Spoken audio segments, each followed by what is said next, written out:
You may have heard the phrase jump the shark before to describe TV shows. It's that moment where you just know a TV show is not going to be good anymore. It comes from the Happy Days where Fonzie actually water ski jumped a literal shark, and from that moment on the show just didn't make any more sense.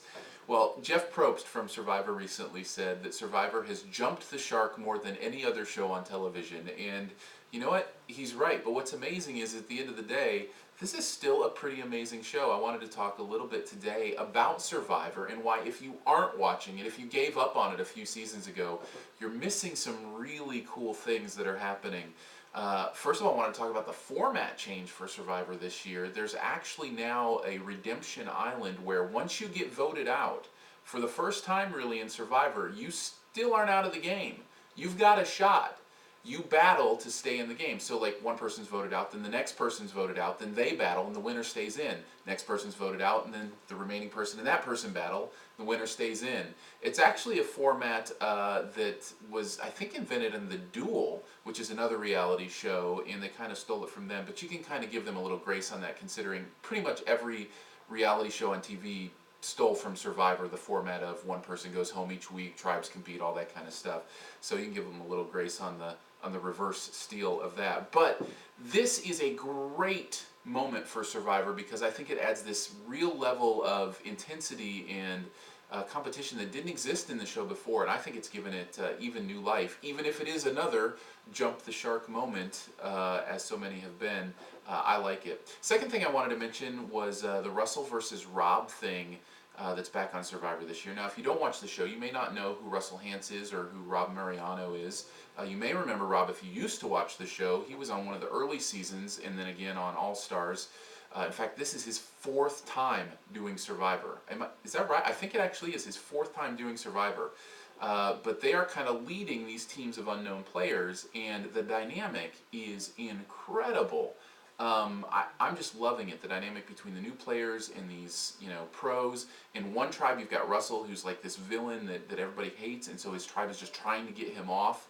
On the other tribe, you've got Rob, who is, even though people know he's a good game player and he's sneaky, he's more of like a true leader, and he's leading them, and he's taking his place as a leader. It's pretty impressive stuff to watch. And among this thing with Russell is one of those players who's gone this transformation of how people see him. Originally, he was this villain. He was loved because he did things in Survivor that nobody had done before, finding hidden immunity idols with no clues, going and searching for them, pulling off these big coups, pulling off these amazing moves.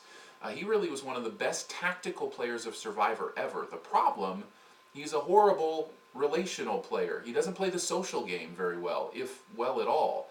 And so he would always get to the end, but never win because nobody wanted to vote for him.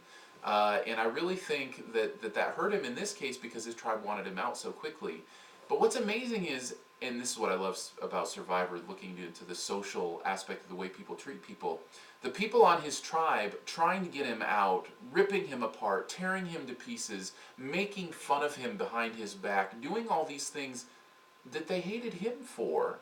And then when he leaves, laughing in his face, and it really was, when he left the game of Survivor, and I hope I don't spoil that for you because it's a few episodes old, but when he left, it was this really crazy emotional moment where I think a lot of people realize, it doesn't matter who it's coming from. Ugliness is ugliness. And it doesn't matter who it's directed to.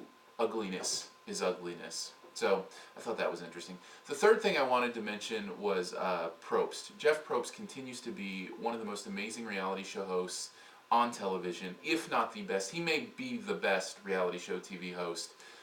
He is flawless at what he does on a week-to-week basis, and with balancing these egos and these questions, he does a great job. And I would highly encourage you, if you are a fan of Survivor, check out his blog. He just started a blog this season where he blogs about each episode. He was doing it for, I think, EW.com in previous seasons, and always hilarious. But now he's kind of got his own place, and is really doing a great job of kind of summing up the episodes and talking about his perspective from being there. It's pretty amazing stuff, and if you watch Survivor, a real keen insight. So I guess I would say, no matter how many times Survivor has apparently jumped the shark and done something that you think, well, the show cannot be good anymore, gotta tell you, it's still good.